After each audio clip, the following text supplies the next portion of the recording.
I cut out all processed foods, which I think really is a huge culprit in a lot of our chronic diseases. I mean, those three things right there are fantastic benefits. Happy hump day, everyone. This is the Freedom Club podcast. I am your host, your very humble, your very gracious host, Curt Mercadante.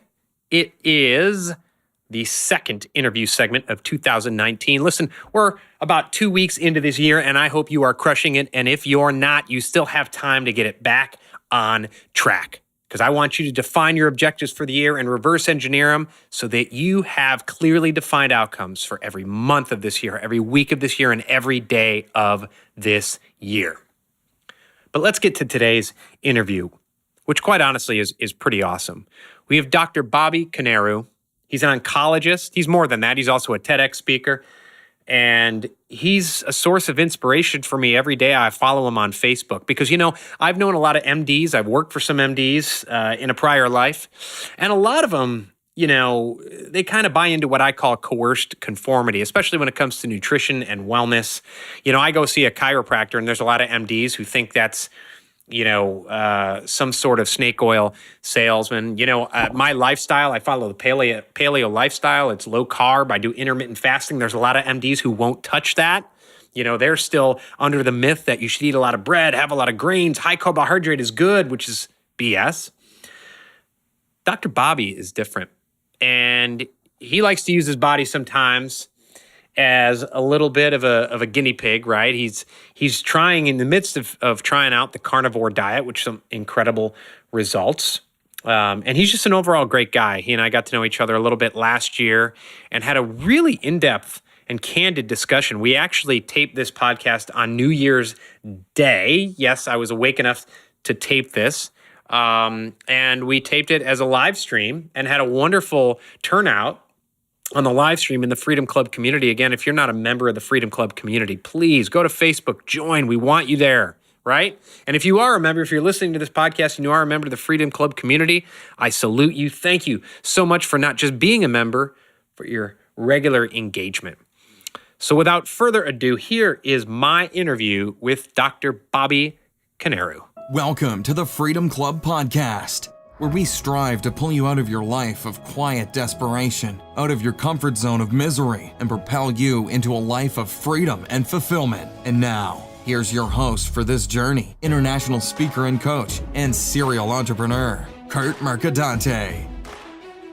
So thanks, Bobby, Dr. Koneru, for coming on today. I've been following you. Well, you and I spoke, I don't know, back in March, April of last year. And I've been following you on Facebook, and I was in Cairo, and then you were in Cairo about a month later, I believe. I watched your TEDx talk last year, and I just revisited it recently here. But I've been seeing some of the, for lack of a better term, kind of human guinea pig health things that you've been doing, which it's fascinating to me because there are a lot of physicians who wouldn't do that. At least the ones that I know. Yeah. That's probably fair to say. Yeah. So this is the Freedom Club podcast, and we talk about freedom in all its forms. And sometimes it's entrepreneurial freedom, sometimes it's health freedom, sometimes it's relationship freedom. And your TEDx talk actually brings together those last two. I know you talk about connections and relationships and those types of things and the impact it could have on health. The first question I always ask all my guests is, what does the word freedom mean to you? Great question. And I knew you were going to ask this question. So I actually spent the last couple of days really thinking about it because it's such an important question. For me personally, I think it's multifaceted. But on a basic level, to me, freedom means being able to live life on your own terms. I think that's very true when you look at it from a gross level, whether it's in business, whether it's financially speaking. Having freedom on those levels allows you to live life on your terms. But I think on a deeper level, and this is where I'm spending a lot of my work now, is on the spiritual and psychic, on a psychological level. I think freedom on that level is as important, but we pay less attention to that. And what I mean by that is living a life in a sustainable way where you can live it on your terms, but also to be able to limit suffering and pain.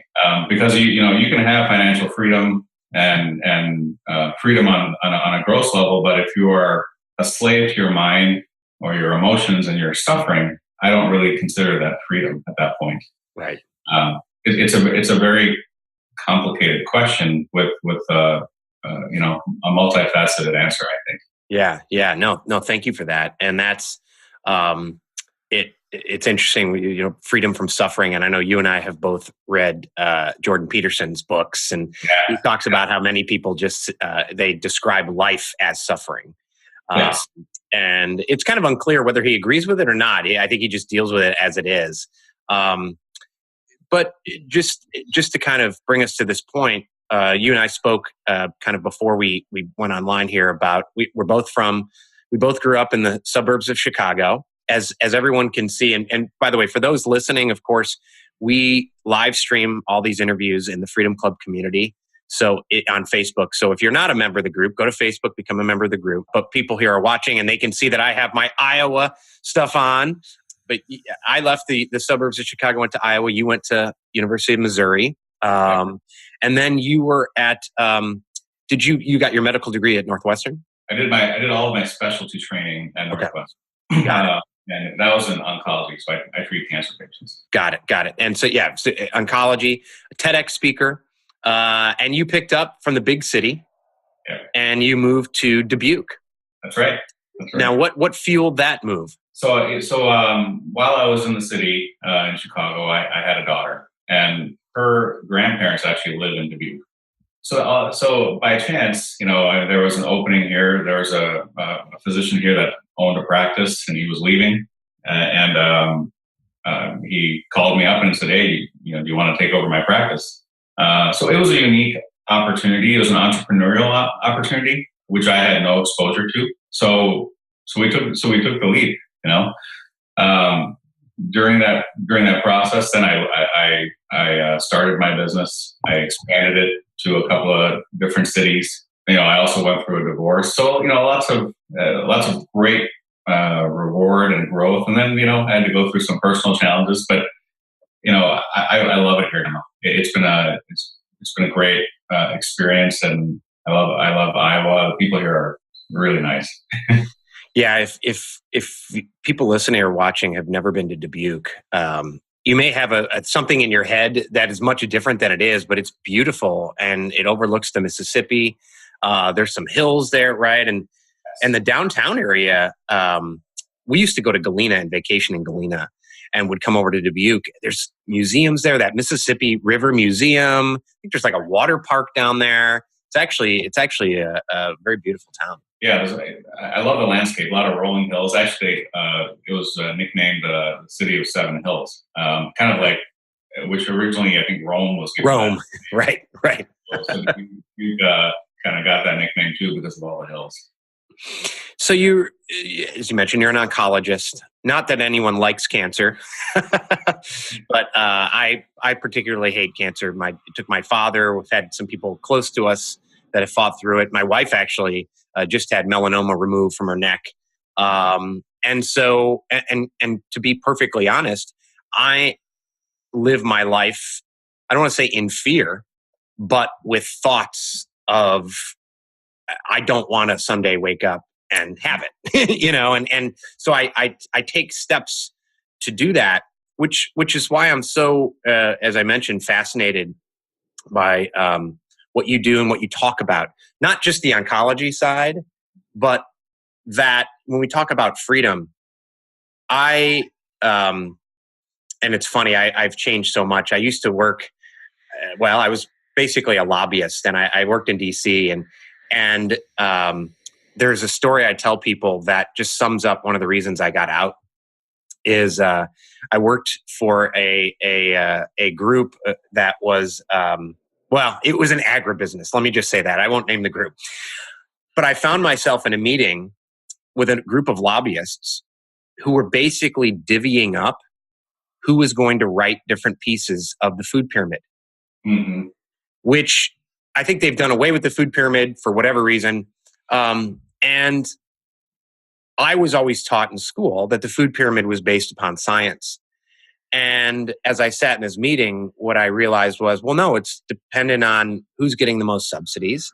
They're going to push certain things that get massive subsidies, of course, dairy, grain, and so, you fast forward about 10 years ago, I was on Lipitor for 8 years. I was put on a drug because I was having massive stomach pains, anxiety attacks. Now, some of that was work related. And I was overweight. So I'm 5'4". And at one point I was 206, but like around 206, like not, And one of the drugs he put me on, I can't remember what it was, but he said, you have irritable bowel syndrome. I said, okay, it doesn't feel like that, but something, this drug drove me crazy. Yeah. I mean, literally, what was it called? I can't remember. And my brother-in-law is a physician and said, oh yeah, in medical school, we used to say, mad as a hatter, red as a beet, dry as a bone. Yeah. And I came across an article, Tim Ferriss, on Tim Ferriss's blog. It was a guest blog post by Rob Wolf, who has written stuff on the Paleo solution, the Paleo Diet. And he described all these symptoms. And I was like, Julie, my wife, this is me. And I went, it was actually a Thanksgiving weekend. I switched the next day. And so I haven't had grains in 10 years. I haven't had a beer in 10 years. I haven't had soda in 10 years. And it fundamentally changed my life. But when you talk about freedom, a lot of people would say, well, you're restricted. You're living in a prison, Curt, because you can't eat all these wonderful things. I look at it differently, and I see people as, whether they complain about the high cost of prescription drugs, and then all they want to do is that easy button. I think it's Staples has the easy button. Well, I'm going to take my Lipitor so that I can have the fried chicken and the grains and the whatever. And it's almost as if we're in a trap of, I think, conformity, because people make you feel weird if you don't eat certain things. Yes. But then also a never-ending cycle of, well, it's like whack-a-mole. I took the drug to take care of the cholesterol, but now, because I'm eating crappy, now I have chronic inflammation. Now I got to worry about cancer, and then my blood pressure's up. Yes. So as a physician, you save lives. Like you're dying now. I want to treat you. I want to save your life now. But you also talk more about wellness and doing some things and testing and the carnivore diet, but doing some other things that are, I've talked to some physicians who poo-pooed my diet or my lifestyle and what I do. How do you, I don't want to say reconcile the two, but when you deal with clients who, reconciling the lifestyle and long-time wellness with, we have to save your life right now. Yes. Great question. So, I'm in a very technical field in medicine. I'm a radiation oncologist, so I use, radiation therapy. So we have these machines. It's pretty cool. We have an electron gun in the machine. We accelerate those electrons towards the speed of light, smash them into a metal target, and that's how you get radiation. And then we pinpoint that radiation right into tumors, right? So, on my day-to-day work, I'm very technical and regimented, and I follow the guidelines as to what I recommend my patients. What I love about social media is that it's giving me a different platform where I can experiment and dabble into things that may be not deemed appropriate in clinic. And there's various reasons for that. There's malpractice. There's recommending things that don't necessarily have randomized clinical data that's scientifically approved. So there's a good reason for that. But I think that's where social media has given me an outlet now to be able to dabble in things that maybe haven't been necessarily proven through research. But unfortunately, especially when it comes to things like diet, it's very hard. It's very hard. First of all, to do a research study that's going to be high quality, it costs a lot of money and it takes a lot of time, right, before we can get that data out. And then you're talking about these big agri companies that have all the money. Well, they're not going to be supporting studies that may be showing findings that's going to go against them. So it's a catch-22, right? So what I think with the rise of social media, people are taking it into their own hands and they're putting out their results. And that's how I heard about the carnivore diet, for example. I saw it on Joe Rogan. I heard Peterson talk about it. And then, I'm finding a whole other movement that's doing it, and and they've been talking about some pretty dramatic results. So, for me, I don't like to recommend anything unless I try first and see how it works. But hopefully that answers your question. In clinic, I tend to really follow certain guidelines, but outside of clinic is really when I dabble and become more of a human guinea pig. Yeah, no, it's interesting, and I guess it's like anything, right? It's not just diet, but it's lifestyle overall. Yeah. That my wife and I, we homeschool our kids. Mm-hmm. And there are people who make it very tough from not for us, because we generally don't care what people think, but we know other parents who have had enough of the weird questions or passive aggressive questions about your kids are going to grow up weird and all that, and they can't take it. And it might be from parents, grandparents, and other things. But it's also like I'm 10 years in and I still get the same jokes about gluten. Or I still get the same, oh, you're going on the paleontologist diet or something like that. So it's 10 years, all right? Like, find that, oh, he's so tough to shop for. What are we going to do when he comes over? And it's like, I eat meat and vegetables. Like, it's not too hard. But it's, when you step out of bounds, the boundaries that society has set, sometimes it gets tough. Whether it's, oh, you're a man, have a beer. What, you're not a real man if you have a beer. It's like, okay, I'll have that beer and I'll be at urgent care because I'll be writhing on the floor in pain. I don't want to deal with that. People take food very personally. And especially for me, as I've kind of gone on this carnivore thing now, there's a lot of animal lovers and vegans and vegetarians who are very passionate about what they believe in this.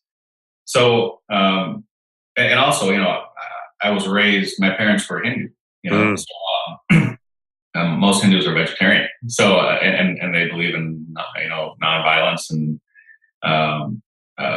every animal is sacred. So here I am eating, beef every day. I really probably couldn't cross the boundary any further than what I'm doing right now. So that's been interesting. Let's talk about the carnivore diet, because I've been following you and your results, which now I think you're done with the 30 days, but now you might do a modified version. But you've taken blood tests along the way. You shared the video of which I watched the whole thing. Yeah. Although I tend to late night binge sometimes on Jordan Peterson videos anyways, but the Joe Rogan interview with, and if anyone has read 12 Rules for Life, which is Peterson's book, he talks about his daughter and the rheumatoid arthritis she's had since she was born, right? And going on the carnivore diet had incredible results for her. And even for him, his gingivitis is gone, depression and those things. So tell us a little bit about your results on your 30-day test. Yeah. So I don't want to put too much credit on my lab values yet because, I think it takes time to really see the full effects, and I don't think I've been on long enough. But I did do the labs about 3 weeks in, and my blood sugar, kidney function, liver function, cholesterol, they all looked fine. So that was very encouraging because I was worried my cholesterol would be sky high, and then that's what everyone, even all my physician friends, were like, "Oh, your cholesterol is going to be effed up, right?" Yeah. But everything looked fine, so that's encouraging. I'll tell you what my impressions have been. Number one, because when you're eating the carnivore diet, you're having such nutrient dense food that is also tends to be high in fat content as well, but very, very low carb or zero carb. I would get pretty full pretty fast, So there were many days where I would just eat one meal, right? One big meal at night. And then I would be full, like for breakfast, and then I would start getting hungry at lunch, but because I was so busy in clinic, I would just wait. There's tremendous benefit in that.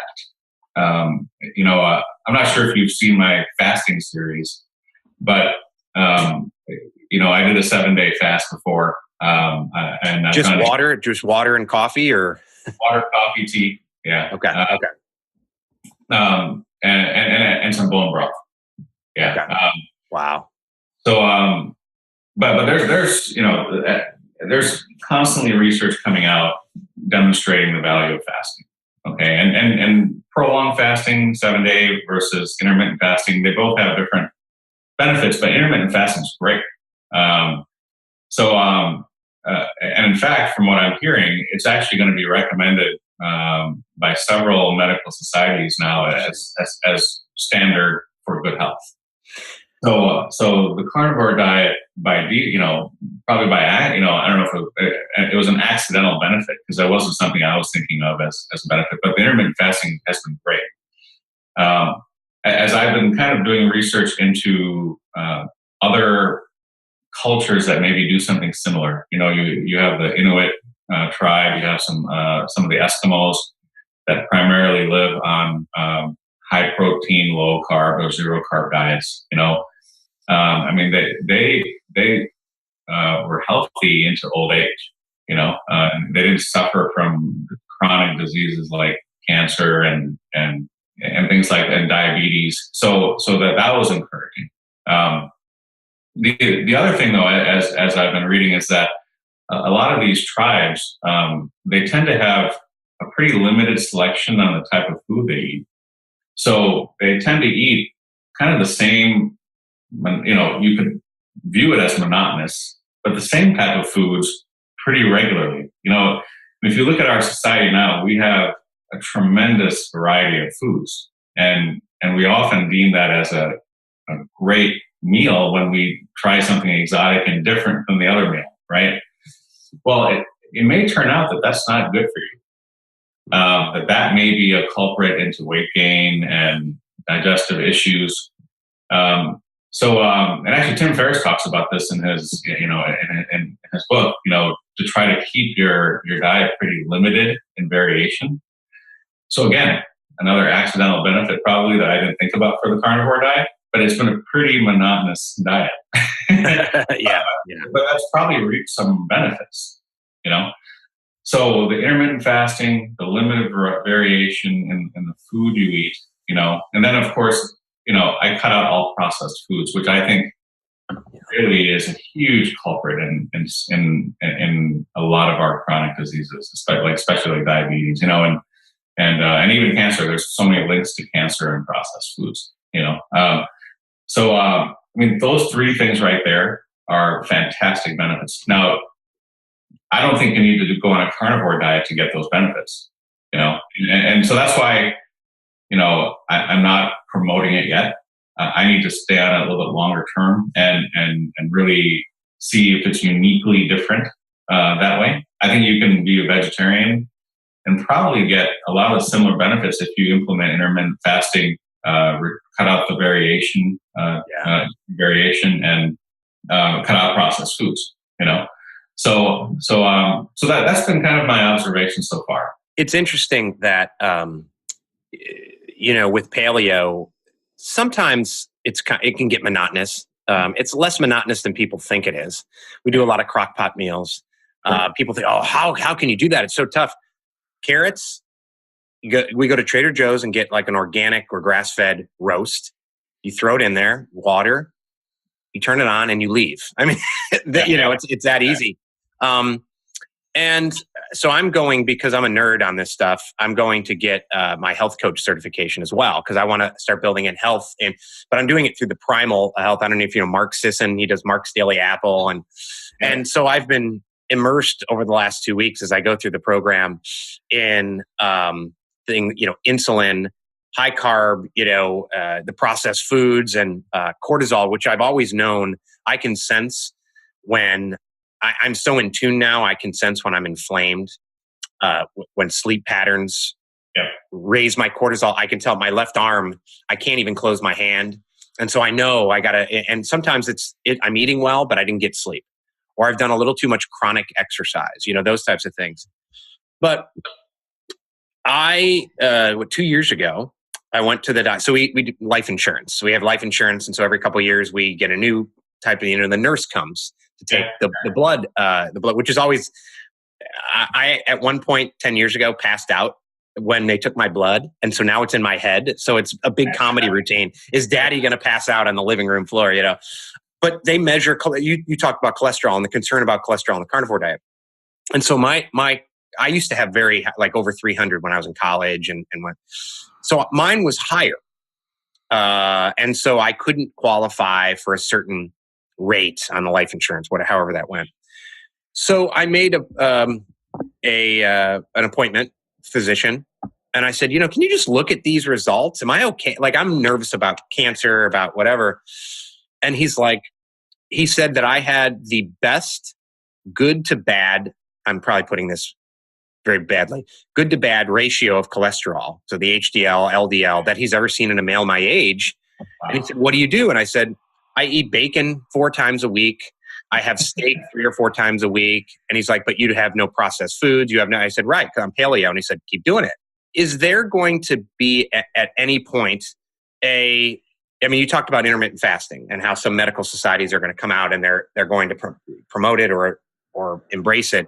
Yeah. From a cholesterol point of view, and I think I've seen some things recently about it, re-looking at cholesterol in terms of, instead of a blanket blanket bad, and more of a discussion of good to bad and it is you bring up a great point, because those numbers by themselves don't mean a whole lot. It really is about ratios, the triglyceride to HDL ratio, the LDL to HDL ratio. So those are much bigger predictors on whether or not you're at risk for heart disease or coronary artery disease, atherosclerosis down the road. So so you can have a high LDL, but if your HDL is also high, so you have to look at the whole picture. Don't let one number scare you. Yeah, yeah. My LDL actually on my test, when I took my test, was slightly high. I think 130 is a high range, and mine was 131. But my triglycerides were low, and my HDLs were in the normal range. And when you took the whole ratio, it was actually in the ideal range. So that's what you kind of have to do, Yeah, yeah. It's entirely fascinating. So back on the freedom, theme, real quick. It's we were even talking last night about someone was telling a story about something. We had a little New Year's Eve get together, and how someone had passed away at 62, and he was in great shape. I don't know what happened. And the discussion invariably turns to, well, it was in his genes. It was destined to happen. And thinking about freedom in those terms, well, then I'm destined to get cancer because my father got cancer. My grandfather had cancer, and what do you say to people, especially if they're in their 30s or 40s? Like, are you a prisoner of your familial genes, or can you actually start, for lack of a better term, turning some on and off through your lifestyle?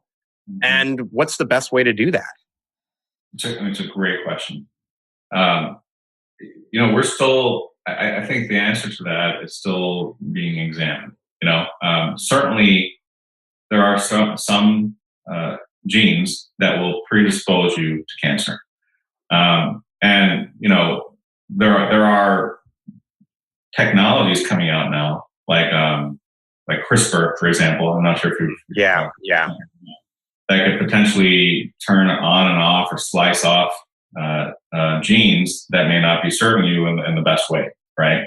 But if you take like breast cancer, for example, there are two genes. One is called BRCA1 and BRCA2, and if you have that, you're at a much higher risk of getting breast cancer. And that's why, if your grandmother and your mother had breast cancer, they recommend you getting tested for breast cancer too if you're a woman. So some things are, at this point at least, unavoidable. So what you do then is then you do the preventive measures. For example, for a woman, it would be to remove her breasts, so that just because she's at such a high risk of getting it.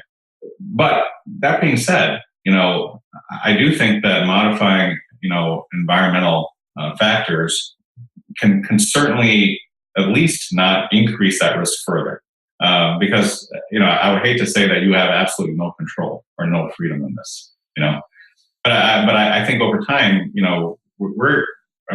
all the money now is in medicine is going into personalized medicine, right? And really looking at the genetic level. There's so many tests coming out all the time that are allowing us to better detect diseases on a genetic level, on a personalized level. So we will continue to get better at this.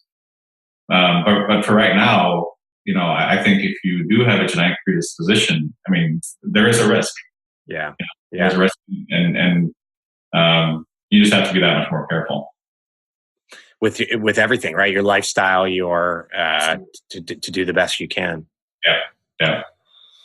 In your TEDx talk, you go beyond, and it's just like you're talking about. There's clinic Bobby, and then there's social media Bobby, right? And so you do talk about there's some science, but then you get into when you have cancer patients, the importance of relationships and the importance of having those bonds with people around you. And I don't know if you followed, I forget his name, but it's the Blue Zones kind of movement.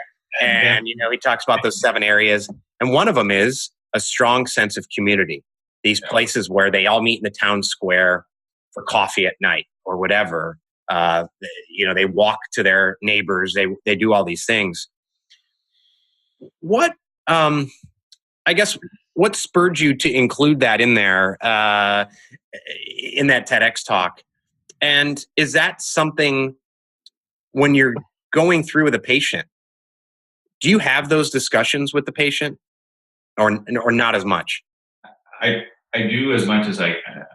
I try to assess where that patient's at in their life, and fortunately, a lot of my patients, they live in farming communities out here, and they have a strong sense of family, so I see a lot of times, a lot of my patients come with their spouses, their kids, and it's refreshing to see that, but that's not always the case, and in those situations, I really try to assess what their support system is, But going back to that, when we were talking about freedom on a gross level and then on a emotional level, here's the thing: there's a lot of things that we have no control over. We have no control over who our parents were, where we were born. We have no control over time because we can't stop it. It's always going, and we have no control over the fact that we're going to die, right? So I believe that our mind has created a lot of psychological defenses to deal with that, because we're the only species that knows we're going to die. Absolutely. And I think if we didn't have those barriers, we would go insane. Right. Sure. But the problem is that those things that were built up to protect us also cause us some pathology, right? And if we don't face them directly, you could have a life of suffering, which is a lot of the message that Carl Jung talked about, which Jordan Peterson talks about now, and even during my TEDx talk, what I kind of hinted at is that one of the biggest ways to get past that is to have a life of meaning. One of the best ways to deal with the fact that we're all going to die is to bring some meaning into that. Otherwise, life is, it's futile. It's hopeless. I think one of the best ways to get a life of meaning, though, is to invest in relationships. And there's this fascinating study, and there's actually a TED Talk on this by one of the researchers from Harvard. They did a study, I believe it was a 70-year study, and they looked at various factors, multiple different demographic groups, they stratified wealth and career and all those things. And the one factor that determined happiness and quality of life was relationships, the quality of relationships. So can't emphasize that enough. Yeah, it's and I think that study is actually still going on. And at the beginning, when they asked the youngsters, right, because they were Harvard grads that they tracked from when they first started out, they said, the meaning in my life is going to be determined by title, status. And it turned out to be none of those things. And as a coach, I talk to people every week who come to me and they're making good money. They have a business. They have a wife and kids, and they can't verbalize what's wrong, but they don't have that sense of freedom that they need. And I start ticking it off. Well, is your health and fitness excellent? No. I'm overweight. I haven't exercised and whatever. How are your relationships excellent? No, I don't see my wife and kids. And you tick it down. They're making great money, and there's some people who will just fight with me. No, you got to grind. You got to grind. You got to grind. And there's a difference between hard work and grinding. And they are going to come to that realization that many of them do, and that's why they're calling me, that they don't have that meaning, and it's cascading down to their health. I was a perfect example where my mental and my physical health, I was just chronically inflamed. And I made some diet changes, but that didn't do it. I needed to make wholesale lifestyle changes. And I see people now, it frustrates me, on one end, like the technology we have for pharmaceuticals is just unbelievable and life-saving and everything. On the other hand, I know people who are chronically just taking drugs for mindset, for lack of a better term, and they're on it constantly, and they haven't fixed what's festering underneath it. And they don't even want to hear about that because I'm taking the drug and I'm fine. I'm miserable. I hate my job. My relationships are bad. And while that one drug is helping them battle, I guess, depression or down days or, I guess those other risks when they fester, that's got to be an increased cancer risk, right? At some level. Yeah. The issue with medication is that, they have their benefits, but then they also they all have side effects, right? I don't know a single medication that doesn't have a side effect. Yeah. But going back to, what you're saying, I think that, we all have to go through these stages of development. If someone doesn't have a roof over their head, if someone doesn't have food, they're not going to be worrying about finding meaning in their life, right? They have to get that first. And I think sounds like me and you, for the first half of our lives, we were, running around, just trying to get established financially in our career. And then once you get to a place where you feel that you have that type of freedom, well, that's when all the other crap that you deferred starts coming and catching up with you, right? And that's why for me, because I feel that I'm in a good place in my career and I've developed some freedom. I own my own business. So all those other demons, though, that I delayed and deferred, caught up to me then. And that's why I'm putting so much of my work into that now, That's awesome. That's great. Yeah, you have to go through that. I'll see 20-year-olds or even, 25, 30, and they'll post things about, one crushed me in because I went through this where he was with his father getting treatment for cancer and he had the laptop open. He's like still hustling. And you could see his dad in the bed, and I don't have ill will. toward that. I mean, I don't, it brought up memories of me having my laptop open when my dad was going through treatment. And like you said, you have to go through those stages of development. And so if you're 20 or 30, it's like, all right, you'll get there. You'll find it out. I just hope you don't find out too late. 35 instead of 50, because people come 55 and they're miserable and still going through those levels of development. Right. One question, and then we're getting some questions from people in the group. Intermittent fasting. Yeah. So I did it for about a year. And then I took a month off. This was 2 months ago, to do the Tim Ferriss 30 grams of protein in the first 30 minutes of waking up. Okay. And it was interesting. I almost felt like my body had gotten used to the intermittent fasting. And so I was like, I'm going to shock it. And so for that month, it was interesting how everything, plumbing started flowing better all of a sudden. It just, but then I went back to intermittent fasting in December, and it was almost as if it was as if I had taken, I don't know, some sort of illicit performance enhancing drug, where all of a sudden my workouts were like, my shirts weren't fitting, like in a good way, you know, and it was crazy.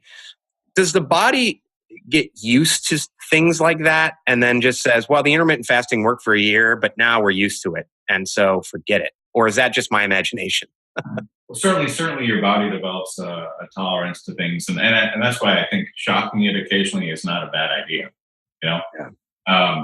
But what I love about intermittent fasting is that, your body needs time to recover. And it needs time to, I want to say, eliminate the toxins and just the buildup that, your body goes through every day. Right. So I think the longer you can prolong that intermittent fasting, the better.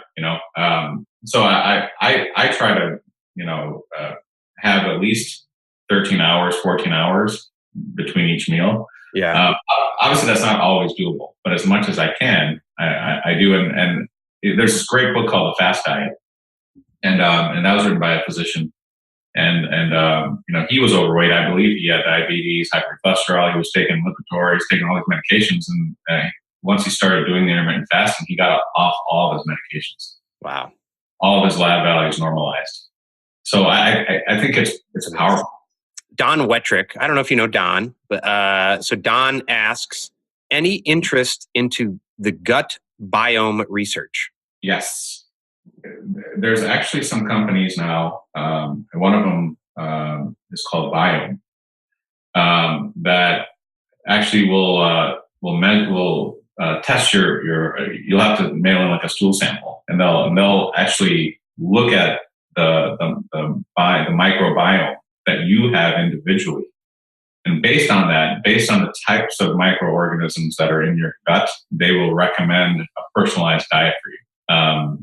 They will be able to assess what types of foods you're sensitive in, you have sensitivity to, what types of foods you don't have sensitivity to. So I'm looking into those kinds of tests right now. I just haven't talked about it yet because I want to really check it out. But I think that there could be a future in that. Interesting. Yeah, I've talked about it. It was funny because I saw your post about the Carnivore Diet. I watched the Jordan Peterson thing, which if you haven't, Google it. And it's really quite amazing. And I mean, his daughter, and if you read 12 Rules for Life, the saga she's been through. I think she had a hip replacement, but like 10 years old or something like that, right? Or 12 years old, and depression, and didn't want to live. And he had depression as well. And gingivitis clearing up. It really is amazing. What I found fascinating, again, another I want to say accidental finding, something I wasn't expecting, is the mental changes, or how it can affect your mind, right? And being growing up Hindu, the ancient form of medicine in India is called Ayurveda, and Ayurveda is actually becoming quite popular now because yoga has really exploded in this country, and Ayurveda is a sister of yoga, right? So it's becoming very trendy, and people are talking about it. But in Ayurveda, they talk about very extensively how food can affect your mind, right? And there's three types of food groups. There's sattvic, rajasic, and tamasic. So sattvic foods tend to be more vegetarian, greens, and a lot of people will proclaim that if you really want to have good mental clarity and a good spiritual mind, that's the type of food you want. You want more of a sattvic type of diet. Fresh meat tends to be more of a rajasic type of diet. And actually, what the Ayurvedic text says is that it could actually make your mind more, I want to say, agitated. But it's fine for a more active lifestyle, more entrepreneurial lifestyle. But I think this is where a lot of people misinterpret it, because the vegetarian type of diet was utilized more so by yogis and Brahmins and priests. So I'm none of those. So I'm okay not having that particular type of diet. But I haven't experienced the agitated mind with being a carnivore. In fact, I would say that my mind's become a lot more quiet. So it's interesting. I need to be on it a little bit longer to really see the effects. But Jordan Peterson definitely talks about his depression going away, and I've seen a lot of other people who have had depression or ADHD have those symptoms get resolved by this diet. So it's very interesting. I had noticed in December. I do the 16-8 intermittent fasting, where I eat everything within the 8 hours. I fast for 16. Yeah. And I've been doing it for so long now, the 16, it doesn't even feel like I'm fasting anymore. Yeah. And so I've pushed it. So I did a couple 23-hour fasts, which is nothing like the 7-day. But the first one that I did of 23 hours, I felt I had a couple just pain in the ass things happen that day that normally would have flipped me out. Yeah. I just felt very calm, and it was real interesting. And then I think I cheated a little bit, or I had, and then the next day I did it, and it became tougher to do the fasting. if I went, we went on a date night and I had a little dessert or something like that. But it really, the intermittent fasting, and I know a lot of people are doing it now, just from, like you said, and we talked about the carnivore diet with the mindset. It really helps. And I can tell, like I said, the inflammation when it starts to happen. And so, yeah. So the only thing I'm still wrestling with is that in the ancient, in the ancient texts in Ayurveda, they say that when you have a meat diet, it makes your mind dull. So what I'm trying to tease through is my mind getting dull, or is it as sharp but just more calm?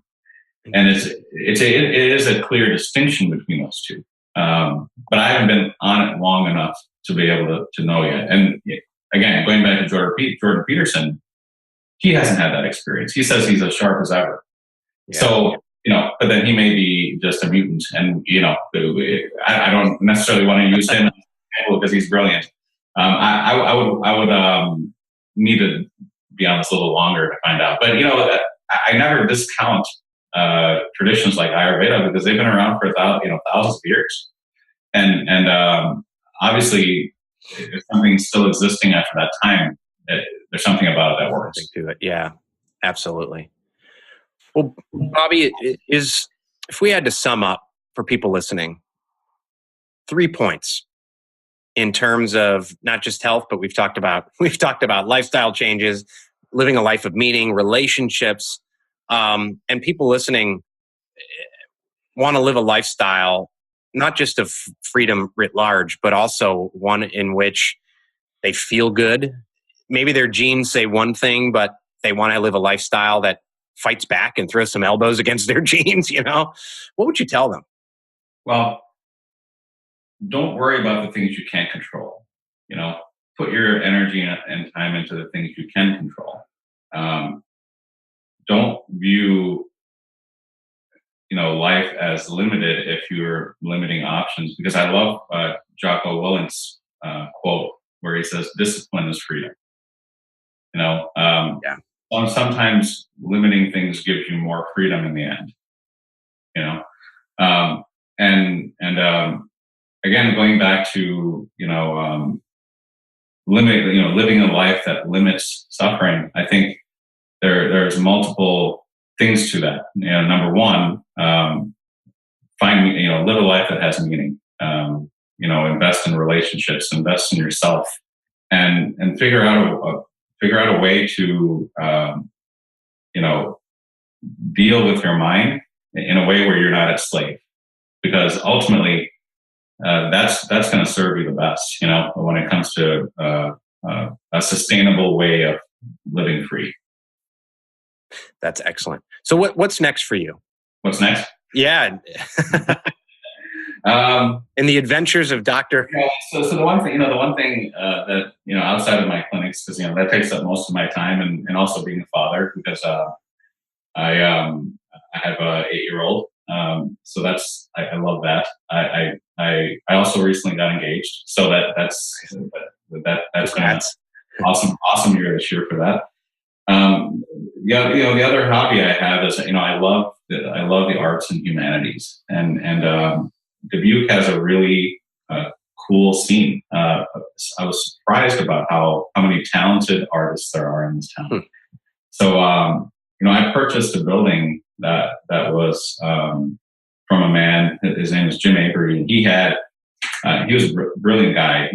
He created railings. He was kind of an engineer and also an artist, and he put together some amazing machines.